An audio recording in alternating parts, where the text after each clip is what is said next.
Pembelajaran mandiri saat ini menjadi sebuah trending pada proses pembelajaran untuk seorang diri meningkatkan kompetensi yang ingin dicapai.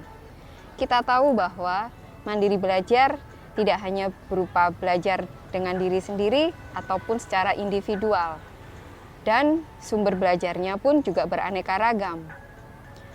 Kali ini perkenalkan, saya Alia Rahmawati, mahasiswa S2 Magister Teknologi Pembelajaran, akan memaparkan tentang pembelajaran mandiri pada tayangan berikut ini. Selamat belajar, selamat menyaksikan. Assalamualaikum warahmatullahi wabarakatuh. Salam sehat untuk kita semuanya. Pada kesempatan ini saya akan mempresentasikan tentang mandiri belajar mandiri berkarya yang saya berikan tajuknya pada mata kuliah pembelajaran mandiri yang diampu oleh Dr. Puji-Rianto SPD MPD. Pada tajuk mandiri belajar mandiri berkarya, di sini saya menuliskan sebuah kata bijak, yaitu pembelajaran mandiri ini mampu membantu pembelajar untuk mencapai kompetensi sehingga mampu mandiri berkarya. Pada kesempatan ini terdapat 4 topik pembahasan.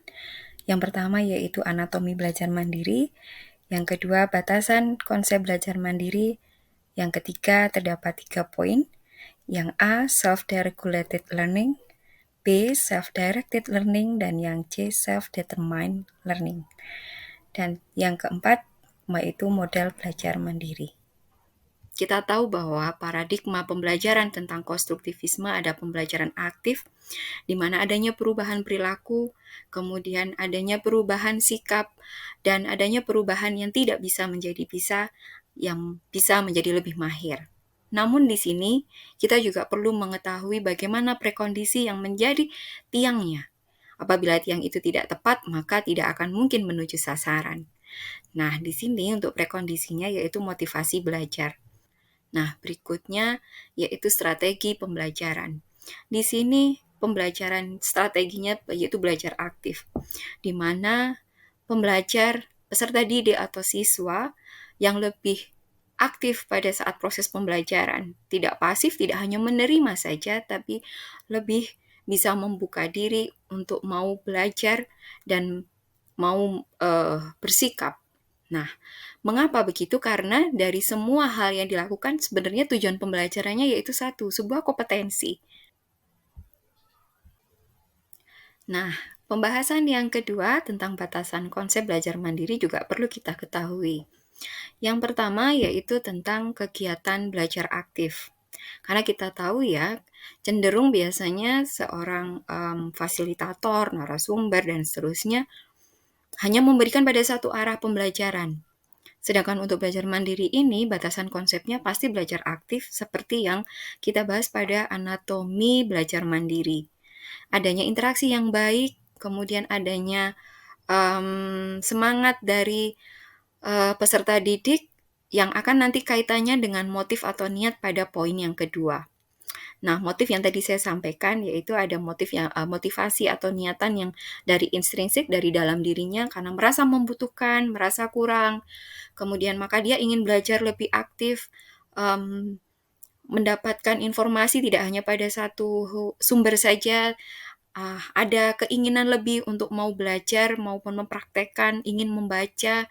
Kemudian yang ketiga yaitu adanya kompetensi yang ingin diraih atau yang ingin didapatkan atau yang ingin dimiliki. Tentunya hal ini dibarengi dengan adanya pengetahuan yang mencukupi agar pembelajaran mandiri ini bisa berjalan dengan lancar karena sumber-sumbernya pun tidak hanya pada seseorang atau satu orang ya. Di sini bisa menggunakan buku, media sosial, bahkan pengalaman ataupun semacam testimoni dari orang sebelumnya atau sumber expert yang memang ahli di bidangnya. Berikutnya yang kelima yaitu tujuan belajar. Nah, pastinya di sini si peserta didik pembelajar tadi bisa menetapkan tujuan belajarnya dia apa yang ingin dia capai. Dia mampu memahami ataukah dia mampu melakukan atau mampukah dia untuk mendiferensiasikan atau membedakan atau mengelompokkan. Selanjutnya pada poin yang ketiga yaitu tentang self-regulated learning pada poin A, poin B yaitu self-directed learning, dan yang ketiga yaitu self-determined learning. Selanjutnya pada pembahasan ketiga poin A tentang self-regulated learning, di sini mengutip dari Puji Rianto pada tahun 2023 menyatakan bahwa proses peserta didik berpartisipasi aktif dalam belajar baik secara metakognisi, motivasi maupun perilaku dengan mengendalikan pikiran, perilaku, dan emosi untuk mencapai kesuksesan di dalam proses belajar. Kita bisa lihat pada self-regulation model yang dituliskan oleh Zimmerman dan Berry pada tahun 2002 pada bukunya yaitu Becoming a Self-Regulated Learning, an Overview Theory into Practice. Di sini terdapat 3 fase, di mana fase yang dari atas, yang paling tengah yaitu performance phase, yaitu tentang bagaimana perilakunya atau sikap ya. Di sini adanya self-control pada diri seorang pembelajar tadi. Mulai dari imagery, self-instruction-nya, kemudian attention focusing, and task strategy. Jadi di sini si pembelajar akan mempunyai strategi bagaimana dia menunjukkan performanya atau menunjukkan perilakunya. Kemudian di sini ada namanya self-observation, di mana si pembelajar tadi pastinya akan mampu merekam apa yang dia dapatkan, apa yang dia peroleh, apa yang dia lakukan, baik yang diinformasikan maupun yang dia baca. Berikutnya pastinya yaitu self-experimentation. Jadi di sini si pembelajar pastinya akan bertindak secara sendiri tentang bagaimana dia bereksperimen atas apa yang sudah dia dapatkan sesuai dengan strategi yang sudah dia pilih. Nah, dari apa yang sudah perform phase-nya tadi akan mengarah pada self-reflection phase.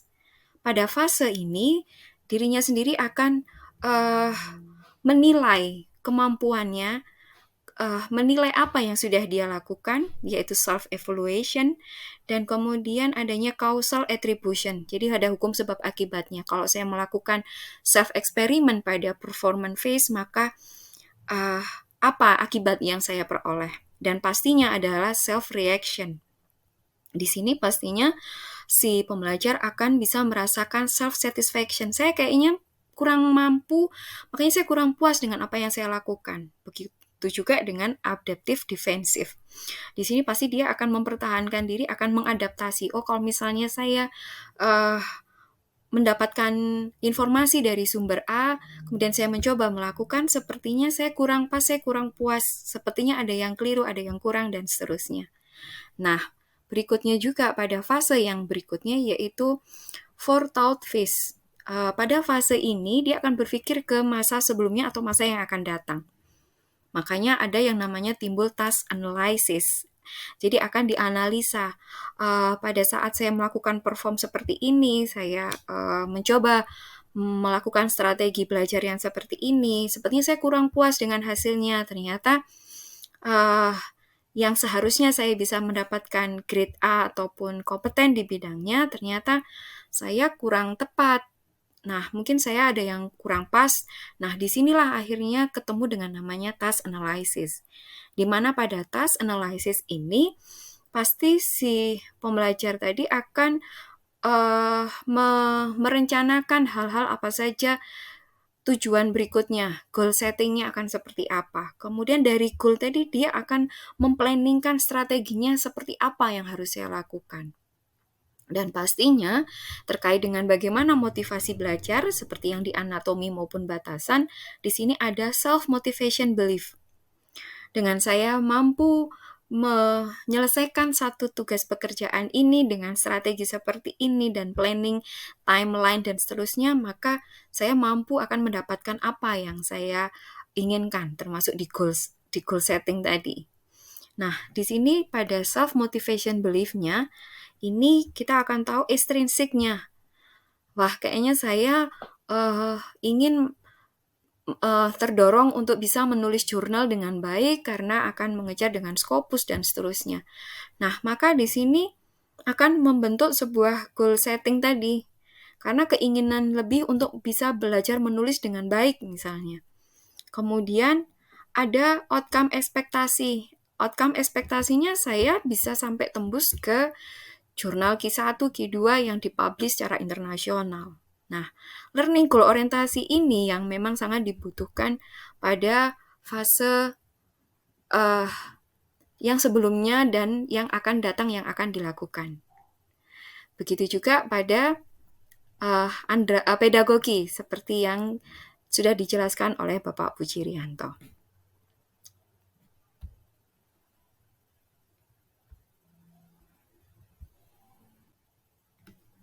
Selanjutnya pada poin ketiga tentang self-directed learning, di sini menurut Knowles dalam Jennings pada tahun 1985 menambahkan bahwa self-directed learning adalah sebuah proses di mana seorang individu mampu mengambil inisiatif dengan atau tanpa bantuan orang lain pada proses belajarnya. Di dalam self-directed learning, di sini adanya sebuah kesadaran untuk kebutuhan dalam belajar. Kemudian pembelajar bisa mengatur tujuan pribadinya, apa yang ingin dipelajari, dan bagaimana cara mempelajari dan pada sumber apa dia ingin belajar, dan tentunya ada strateginya sehingga hasil nilainya bisa maksimal. Hal ini saya kutip pada makalah kelompok Dian Sulistiani dan Farah.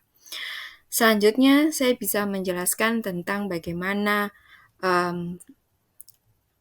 model atau self-directed learning. Di sini ada 4 hal, yaitu self-management.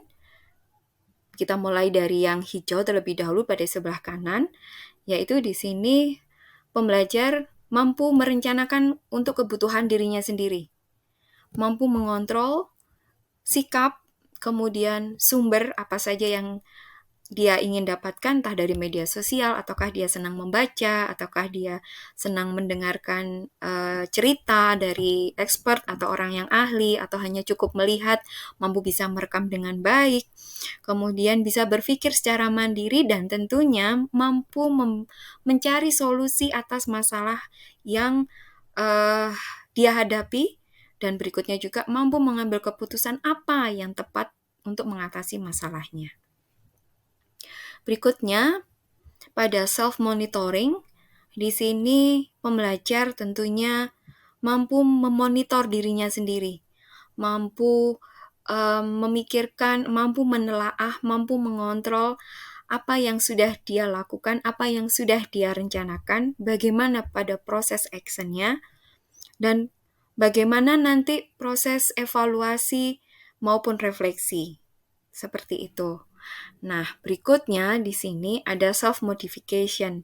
Dari hasil yang sudah di self-controlling atau self-monitoring tadi, di sini pembelajar tentunya mampu mengubah sikapnya.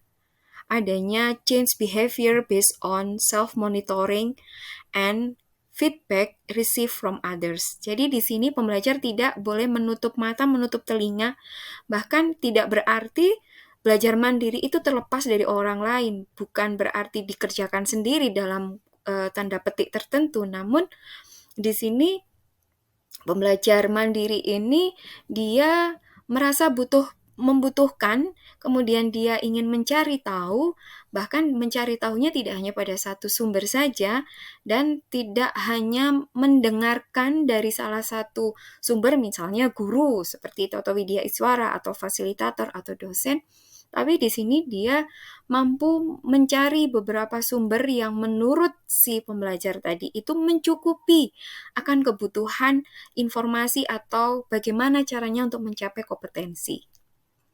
Nah, selanjutnya untuk self-motivation, karena motivasi merupakan salah satu tiang dari pondasi anatomi belajar mandiri, di sini self-motivation ini adalah untuk sebagai bentuk tanggung jawab si pembelajar bahwa saya butuh belajar ini, maka saya harus bertanggung jawab penuh atas apa yang saya akan lakukan dan setelah selesai saya lakukan. Maka pada self-motivation ini, maka si pembelajar akan bisa menentukan perencanaan. Oh, saya kalau misalnya mau belajar ini saya cukup 2-3 hari saya sudah bisa. Nah, di sini dia akan bertanggung jawab pada proses tersebut 2-3 hari tadi. Oh, saya pada setiap jam sekian saya akan belajar ini, kemudian saya akan mengerjakan beberapa latihan soal untuk mencukupi atau mengevaluasi kemampuan yang sudah saya pelajari sebelumnya maupun saat ini. Nah, kita tahu bahwa self-directed learning biasa disebut dengan andragogy karena memang kecenderungan hal ini lebih mengutamakan pada diri sendiri untuk si pembelajar mampu merencanakan, mampu memilih sumber belajar, dan mampu menentukan strategi maupun mengevaluasi hasilnya.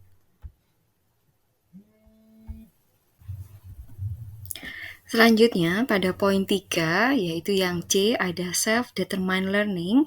Di sini disampaikan oleh Stewart Hayes dan Chris Kenyon pada tahun 2000 yang menyatakan bahwa Heutagogy is the study of self-determining learning and applies a holistic approach to developing learner capabilities with the learner serving as the major agent in their own learning which occur as a result of personal experience. Nah, di sini saya tanda dengan garis tebal atau saya bold yang menyatakan bahwa ada kata developing learner capabilities. Jadi di sini adalah untuk mendorong atau mengembangkan kapabilitas seorang pembelajar dengan melayani pembelajar itu sebagai agennya, di mana dia sendiri yang akan merancang seluruh proses pembelajaran. Dia yang akan merancang tujuan apa saja yang diinginkan. Menyambung dari pernyataan oleh Kenyon pada gambar sebelah, di sini menggambarkan seseorang dengan tulisan Heutagogy, Self-Determined Learning, di mana adalah learner-centered learning. Jadi pusatnya itu adalah si pembelajar. Jadi berpusat pada si peserta didik itu sendiri.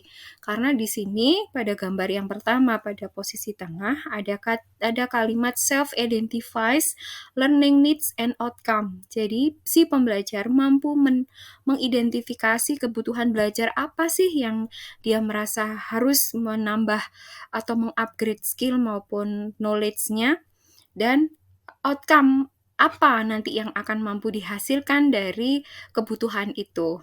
Nah, bersambung pada sebelah kanan ada advance beyond own knowledge and discipline. Di sini ada perkembangan, ada kemajuan dari pengetahuan atau disiplin ilmu sebelumnya. Nah, tentunya di sini ada capable, creative, and self-determined.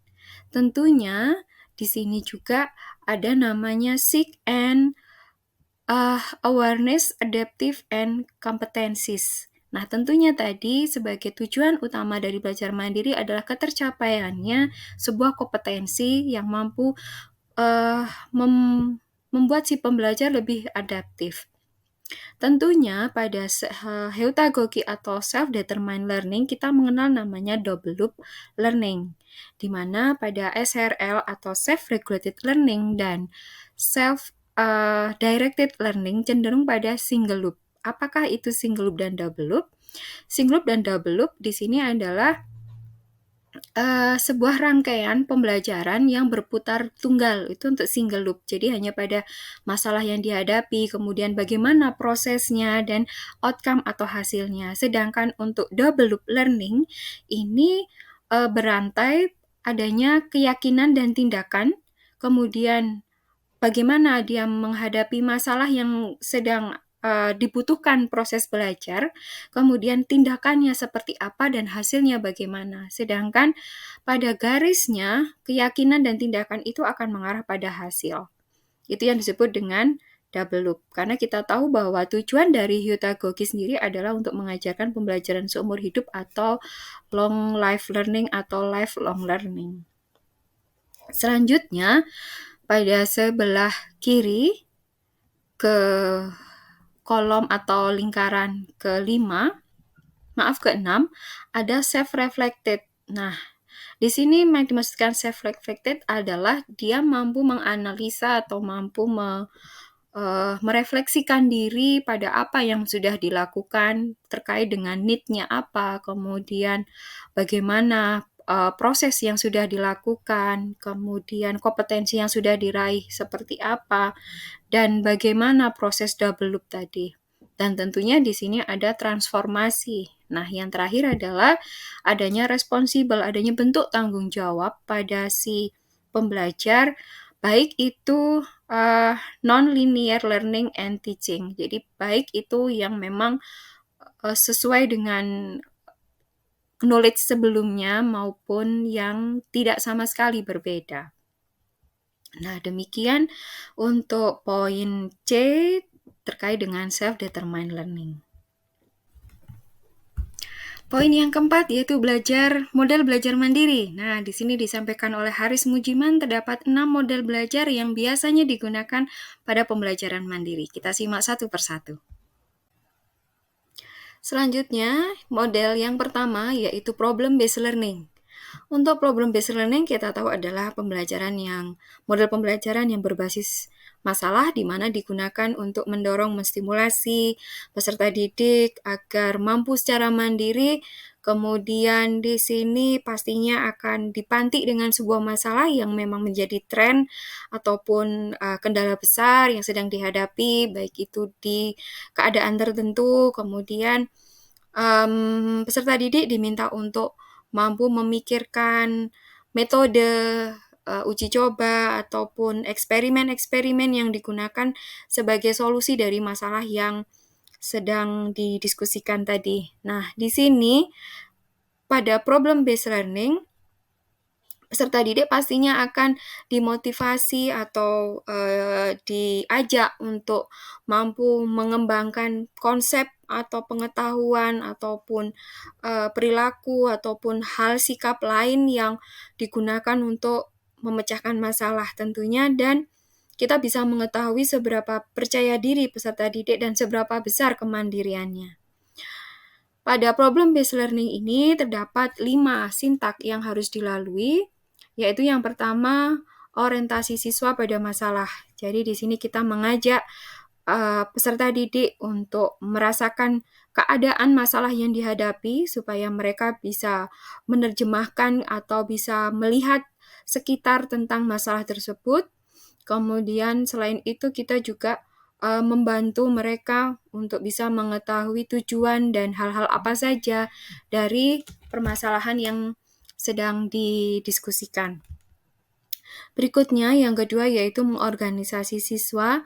Di sini mereka akan mampu mendefinisikan masalah dari rangkaian yang pertama. Kemudian adanya mengorganisasi tugas belajar, maka di sini mereka akan bisa menentukan atau mereka bisa menentukan langkah dari proses-proses atau tahapan-tahapan untuk mengembangkan metode ilmiah ataupun konsep-konsep baru sebagai solusi permasalahan tersebut. Nah, yang ketiga di sini siswa akan dibimbing untuk melakukan penyelidikan atau mereka akan mengumpulkan banyak informasi yang terkait dengan permasalahan tersebut, entahkah itu sebab, kemudian hal-hal lain yang mengakibatkan masalah tersebut terjadi. Maka dengan mereka mengetahui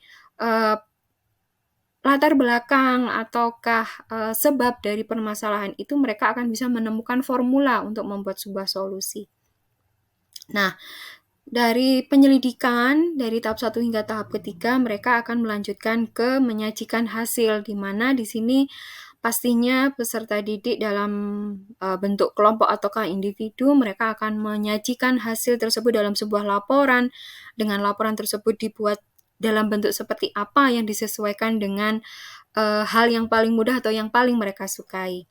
Dan yang terakhir adalah menganalisis dan evaluasi masalah.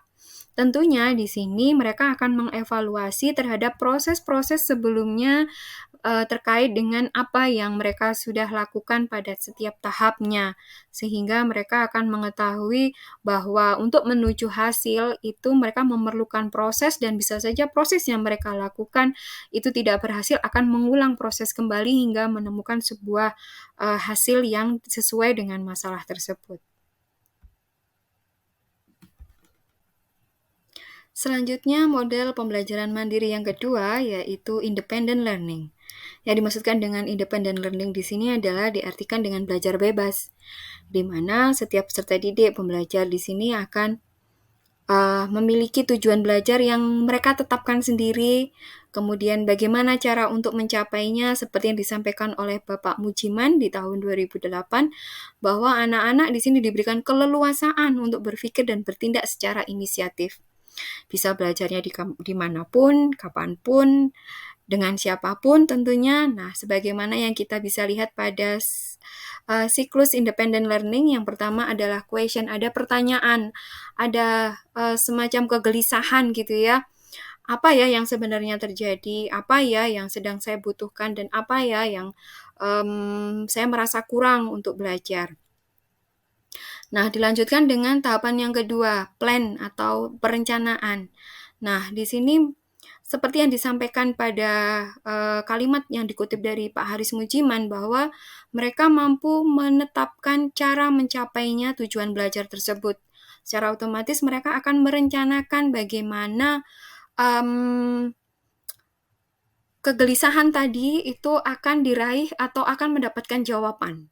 Nah, di sini akan memikirkan tentang time-nya. Oh, saya kayaknya kalau nggak bisa ini, saya butuh belajar sekian menit, seperti itu. Dan kemudian pasti akan ada kriteria. Kalau saya belajar yang paling mudah, saya hanya cukup dengan 2 menit, saya sudah bisa. Wah, kayaknya saya membutuhkan sesuatu hal yang lebih sulit. Lebih sulit dalam artian saya tidak bisa membuat kalimat atau tidak bisa menyelesaikan sebuah puzzle atau seperti itu dengan kurun waktu tertentu. Nah, di sini tahapan yang ketiga, maka akan menemukan dan mengevaluasi. Menemukan apa? Menemukan saya membutuhkan sumber belajar yang seperti apa ya? Saya harus bagaimana berprosesnya. Nah, di sini pasti akan mencari yang relevan, yang sesuai, yang akurat, yang paling up to date, yang paling kekinian, sehingga saya bisa menemukan informasinya.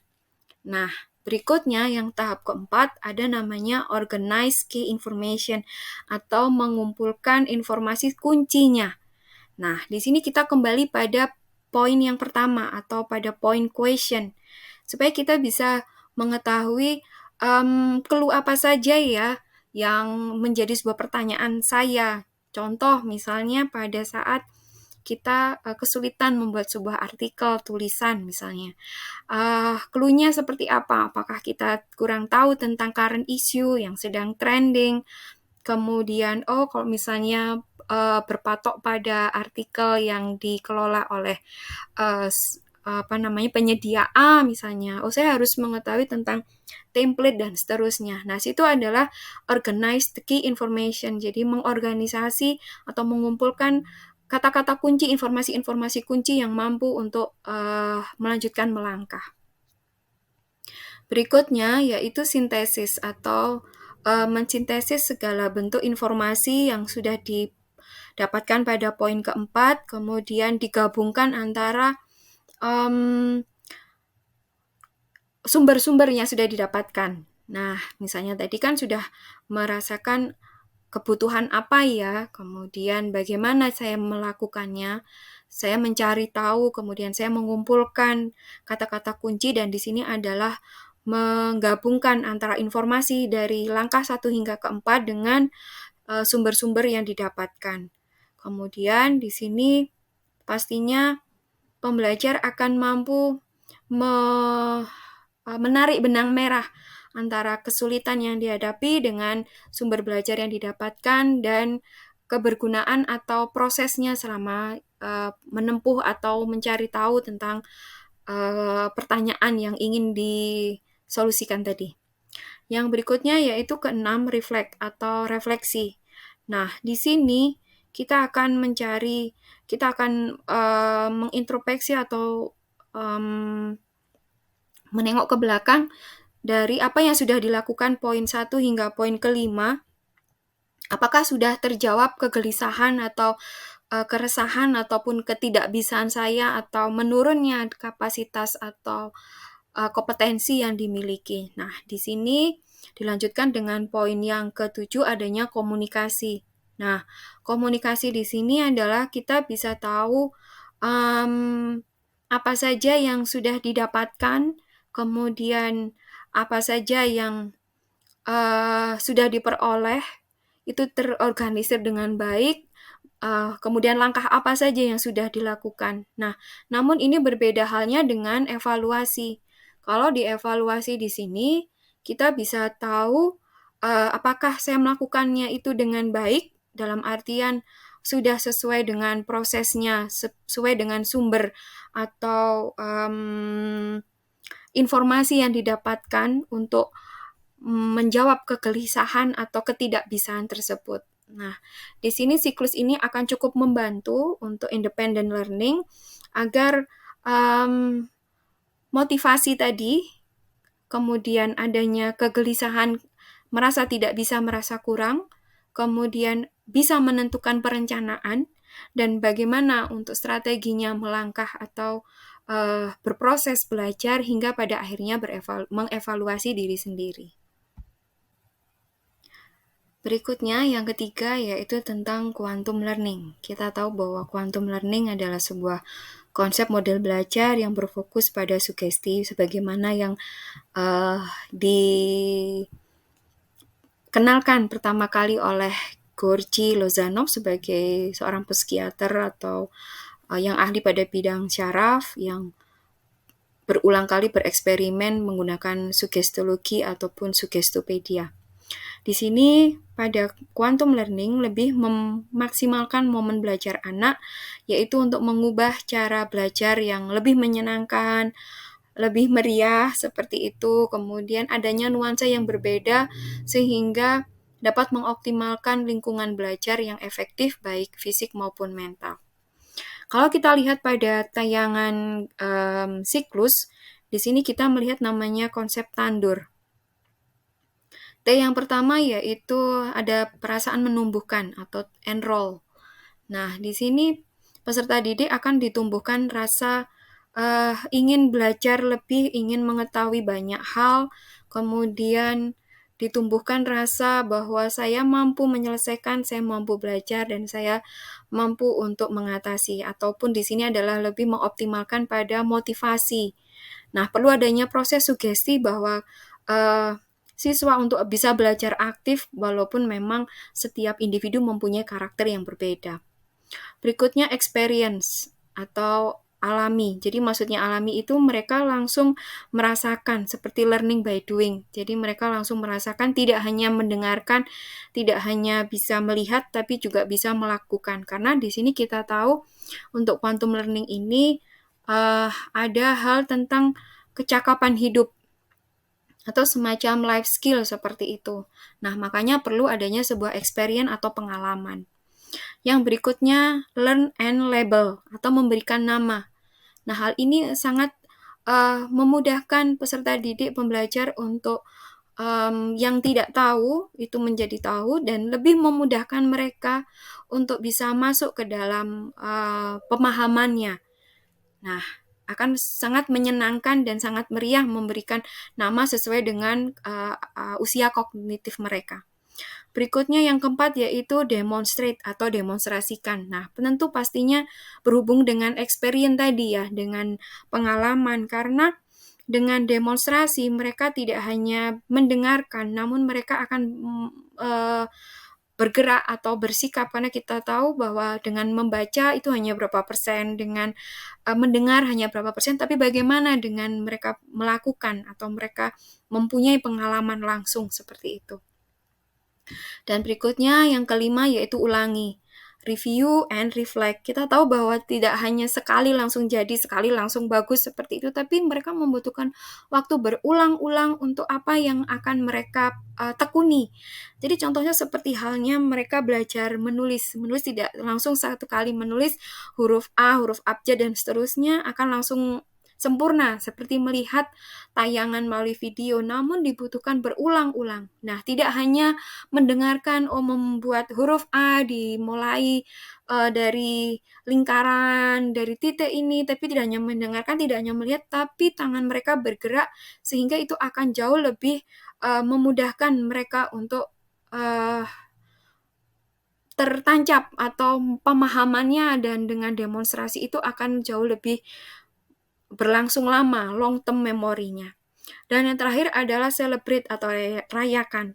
Nah, di sini karena mereka merasakan dari hal yang mereka tidak tahu, tidak bisa, dengan berproses tandur, maka mereka akan merasakan bahwa apa yang sudah saya alami dari berproses, itu akan merasakan hasil atau dampaknya. Nah, maksudkan di sini adalah bisa mengevaluasi. Oh, ternyata dengan membuat seperti ini saya mampu membutuhkan sekian menit. Wah, sepertinya saya akan jauh lebih mahir, lebih cepat apabila saya melakukannya berulang-ulang. Selanjutnya, model yang keempat yaitu model progressive learning. Di mana model progressive learning ini, kalau kita telaah, memang akan ada kemiripan dengan pemecahan masalah atau problem based learning. Di sini mereka akan mendapatkan jawaban dari sebuah pertanyaan dengan cara berpikir kritis dan analitis. Namun di sini setidaknya peserta didik, pembelajar memiliki pengetahuan awal atau prior knowledge-nya terlebih dahulu. Sehingga di sini mereka akan terlibat mencari pengetahuan yang baru, karena tetap saja perlu dilakukan proses penyelidikan. Kemudian dari proses tersebut mereka akan mampu mencari solusi, kemudian memahami, serta disesuaikan dengan sudut pandang atau kognisi siswa. Seperti yang disampaikan oleh John Dewey, bahwa pendidikan itu adalah proses sosial, karena kita tahu biasanya pembelajaran mandiri itu kan berpikirnya hanya sendirian dilakukan, tapi sebenarnya ini dilakukan dalam artian tidak ada ketergantungan dari sumber belajar tertentu, misalnya guru. Jadi lebih belajar aktif bagaimana siswa itu lebih bisa mencari tahu hal-hal apa saja untuk mencari solusinya, kemudian untuk mencukupi kebutuhan atau kekurangan dia dalam sebuah kompetensi. Dan pendidikan adalah pertumbuhan, tentunya mereka dari yang tidak bisa menjadi bisa menjadi lebih mahir. Dan berikutnya, pendidikan bukanlah persiapan untuk hidup, tetapi adalah untuk kehidupan itu sendiri. Nah, adanya progresif atau perubahan dari yang memang sudah bisa. Nah, karena yang tadi ada prior knowledge, di sini akan jauh lebih memahirkan atau jauh lebih mematangkan untuk berproses. Baik itu mereka berproses untuk mencari sesuatu hal konsep pengetahuan yang baru melalui analisis-analisis, bahkan juga bagaimana mereka mampu menyajikan hasil data dari penyelidikan tersebut. Model yang kelima yaitu model pamong. Kita tahu biasanya ada kata pamong belajar. Nah, di sini para peserta didik atau pembelajar hanya akan didampingi. Sama halnya mungkin pada di pendidikan formal untuk pamong belajar. Di sini peserta didik akan didampingi bagaimana berproses untuk belajarnya. Nah, karena kita tahu bahwa tugas pamong belajar di sini tidak hanya untuk melakukan proses pembelajaran, tapi mereka juga akan mengkaji program dan adanya pengembangan model pendidikan. Seperti pada gambar yang ada di sebelah kanan, di sini pada proses pembelajaran mereka akan membantu peserta didik atau pembelajar itu tentang memahami dan penguasaan ilmu pengetahuan. Namun di sini tidak menjadi salah satu sumber atau sumber utama. Nah, seperti halnya yang kita ketahui tentang belajar di universitas terbuka. Sama halnya seperti itu, jadi mereka akan mendampingi pembelajar atau peserta didik pada hari-hari tertentu atau pada akhir sesi tertentu atau awal sesi tertentu. Jadi di sini lebih memfokuskan si pembelajar atau peserta didik untuk secara mandiri dan hanya mendapatkan konsultasi atau semacam diskusi dengan pamong agar apa kesulitan yang dialami itu mendapatkan bantuan atau pemecahan masalah. Model yang keenam atau yang terakhir yaitu model jigsaw. Nah, pada model jigsaw ini yang dikenalkan oleh Elliot Aronson memang salah satu dari model pembelajaran yang kooperatif atau cooperative learning. Karena di sini kecenderungannya memang untuk model jigsaw ini digunakan secara berkelompok, jadi tidak individual tapi secara berkelompok, di mana masing-masing kelompok ini akan terdiri dari 4 orang, di mana juga masing-masing kelompok akan memiliki kemampuan yang bervariasi. Nah, pada sintaksnya di sini untuk jigsaw yang pertama, langkah yang digunakan pastinya akan menyiapkan materi. Materi apa saja yang menjadi subtopik pembahasan, kemudian di sini akan diberikan penjelasan secara singkat, karena nantinya si kelompok akan mencari tahu dan seterusnya. Nah, bagaimana cara membuat kelompoknya? Tentunya kelompoknya heterogen, karena di sini tidak melihat jenis kelamin, kemudian tidak membedakan mana yang paling pintar dan tidak terlalu pintar. Kemudian disampaikan juga pada peserta didik untuk membaca materi secara berulang, tidak untuk dihafalkan. Nah, dari proses tersebut mereka akan mendiskusikan hal-hal penting apa dari materi yang sudah dibagikan. Dan selanjutnya mereka akan mempresentasikan dari hasil apa yang sudah mereka diskusikan. Nah, di sini mereka akan mendapatkan informasi yang jauh lebih banyak karena saling mengkolaborasikan, dan tentunya di sini mereka akan mengumpulkan pelaporan yang sudah disajikan, dan terakhir tentunya ada penilaian dari segala proses yang sudah dilalui. Dari seluruh rangkaian topik pembahasan yang sudah saya paparkan, hal ini berharap cukup membantu kita semua untuk mengetahui tentang apakah itu anatomi belajar mandiri, kemudian batasan apa saja pada proses belajar mandiri, dan tentunya kita akan lebih mendalami tentang self-regulated learning, self-determined learning, dan self-directed learning. Begitu juga tentang ragam model pembelajaran mandiri yang bisa kita aplikasikan, karena kita tahu bahwa belajar sepanjang hayat merupakan bekal kita untuk bisa mandiri berkarya. Seperti yang saya tuliskan, berkaya tak perlu menunggu kaya, berbudi tak perlu menunggu tua. Demikian paparan dari saya. Terima kasih. Wassalamualaikum warahmatullahi wabarakatuh. Cukup menarik, bukan? Pembahasan tentang pembelajaran mandiri. Di sini kita bisa tahu tentang banyak hal, apakah itu pembelajaran mandiri, sebagai dasar dari bagaimana sebuah pembelajaran itu akan berlangsung dengan baik, menarik, dan mampu meningkatkan kompetensi. Ingin tahu lebih jelasnya? Mari kita diskusi bersama apa itu pembelajaran mandiri, dan tentunya akan menjadi ide inspirasi untuk kita semua. Terima kasih. Wassalamualaikum warahmatullahi wabarakatuh.